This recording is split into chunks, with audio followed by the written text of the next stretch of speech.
This recording is an extract from the Expository Discourses on the Book of Genesis by Andrew Fuller. Andrew Fuller was a Baptist preacher in England who lived from 1754 to 1815. Spurgeon said he was the greatest theologian of the 18th century. And I'm reading what is called Discourse 17, a commentary on Genesis 11 verses 1 to 9, the confusion of tongues. I've over the years heard many interpretations of quite what the tower was all about, but I think what Andrew Fuller has to say is very helpful, very clear, and might help many with a better understanding of what happened in Genesis 11 with the building of the Tower of Babel, and of course, and most importantly, its significance for today, because what comes through this discourse of Fuller's is a very clear presentation of the biblical teaching on the nation state. So I'm going to read then now from Discourse 17, the confusion of tongues, Genesis 11, 1 to 9, from the Expository Discourses on the Book of Genesis by Andrew Fuller. And it reads as follows, quote, "It has been before noticed that this story is thrown farther on account of finishing the former. The event took place before the division of the earth in the time of Peleg. For every family is there repeatedly said to be divided after their tongues, which implies that at that time they spake various languages, and that this was one of the rules by which they were distinguished as nations. Prior to the flood and down to this period, the whole earth was of one language. We are not told what this was, whether it was the same which continued in the family of Eber, or whether from this time it was lost, is a matter of small account to us. But it seemed good in the sight of God from hence to divide mankind into different nations, and to this end to give them each a different tongue. The occasion of this great event will appear from the following story. The posterity of Noah, beginning to increase, found it necessary to extend their habitations. A company of them, journeying from the east, pitched upon a certain plain in the land of Shinar by the river Euphrates. Judging it to be an eligible spot, they consulted and determined here to build a city. There was no stone, it seemed, near at hand, but there was a kind of earth very suitable for bricks, and a bituminous substance which is said to ooze from certain springs in that plain, like tar or pitch, and this they used for cement. Of these materials afterwards built the famous walls of Babylon. Having found a good material, they proposed to build a city and a tower of great eminence, by which they should obtain a name, and avoid the evil of which they thought themselves in danger of being scattered upon the face of the whole earth. But here they were interrupted by a divine interposition. The Lord came down and confounded their language, so that they could not understand one another's speech. To perceive the reason of this extraordinary proceeding, it is necessary to inquire into the object or design of the builders. If this can be ascertained, the whole passage may be easily understood. It could not be, as some have supposed, to provide against a future flood, for this would have needed no divine interposition to prevent its having effect. God knew his own intention never to drown the world any more, and if it had been otherwise, or they from a disbelief of his promise had been disposed to provide against it, they would not have been so foolish as to build for this purpose a tower upon a plain, which when raised to the greatest possible height would be far below the tops of the mountains.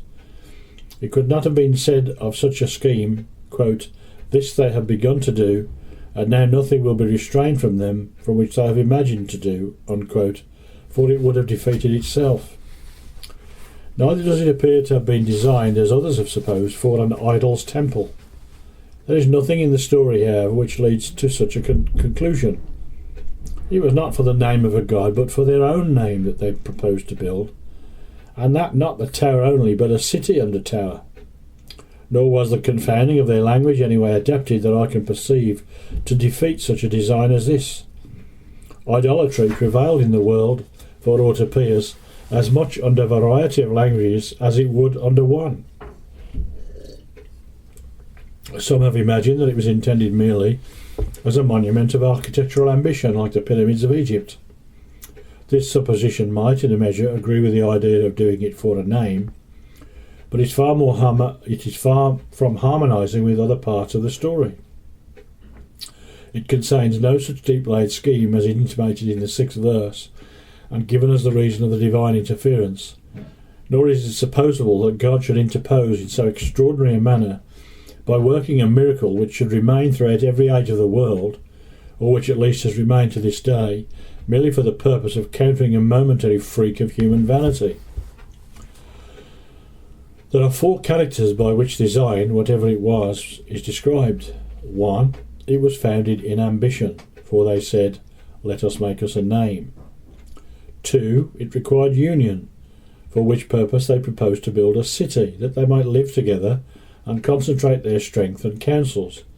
This is noticed by the Lord himself. Quote, "Behold, the people, saith he, are one, and have all one language." Unquote. And his confounding their language was for the express purpose of destroying this oneness by scattering them abroad upon the face of the earth. 3.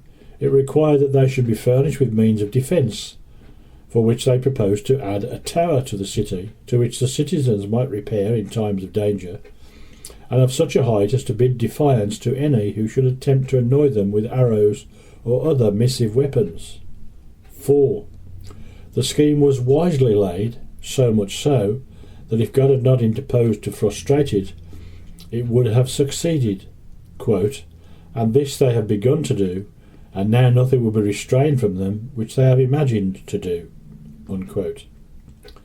The only object which appears to accord with all these general characters, and with the whole account taken together, is that of an universal monarchy, by which all the families of the earth, in all future ages, might be held in subjection.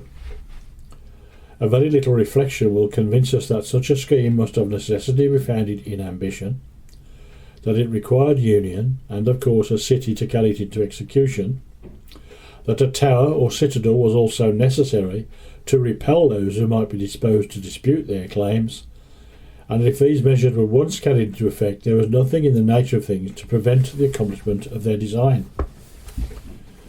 If there were no other reasons in favour of the supposition in question, its agreement with all these circumstances of the history might be thought sufficient to establish it, but to this other things may be added by way of corroboration.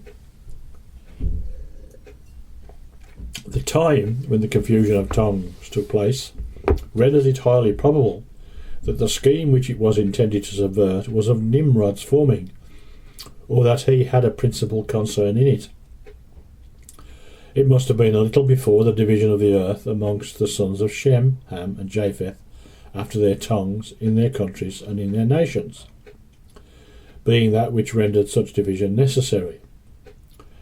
Now this was about the time of the birth of Peleg, who was named from that event, and this, by reckoning the genealogies mentioned in chapter 11, 10 through 16, will appear to have been about 100 years after the flood. At this time Nimrod, who was the grandson of Ham, must have been alive and in his prime. And as he was the first person who aspired to dominion over his brethren, and as it is expressly said of him that the beginning of his kingdom was Babel, nothing is more natural than to suppose that he was the leader in this famous enterprise, and that the whole was a scheme of his by which to make himself master of the world.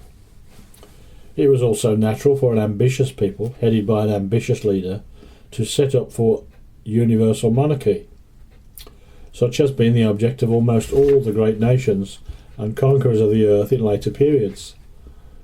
Babylon, though checked for the present by this divine interference, yet afterwards resumed the pursuit of her favourite object, and in the time of Nebuchadnezzar seemed almost to have gained it.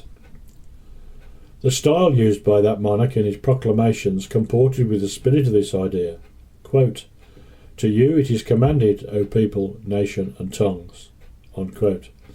Now, if such has been the ambition of all Nimrod's successors in every age, It is nothing surprising that it should have struck the mind of Nimrod himself and his adherents.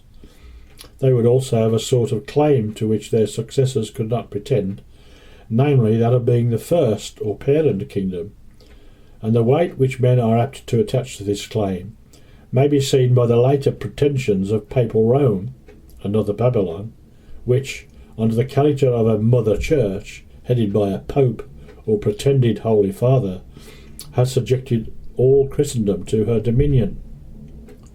To this may be added that the means used to counteract these builders were exactly suited to defeat the above design, namely that of dividing and scattering them by confounding their language. And it is worthy of notice that though several empires have extended their territories over people of different languages, yet language has been a very common boundary of nations ever since. There is scarcely a great nation in the world but what has its own language. The dividing of languages was therefore in effect the dividing of nations, and so a bar to the whole world being ruled by one government. Thus a perpetual miracle was wrought to be an antidote to a perpetual disease.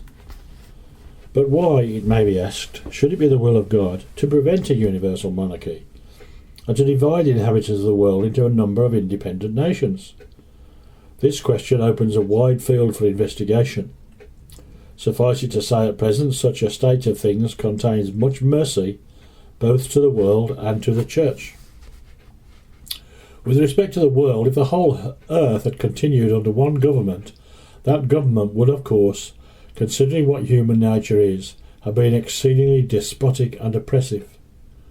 We know that in every state of society where power or wealth or commerce is monopolised by an individual, or confined to a few whose interests may unite them to one another, there is the greatest possible scope for injustice and oppression. And where there is the greatest scope for these evils, human nature being what it is, there they will most abound. Different nations and interests in the world serve as a balance one to the other.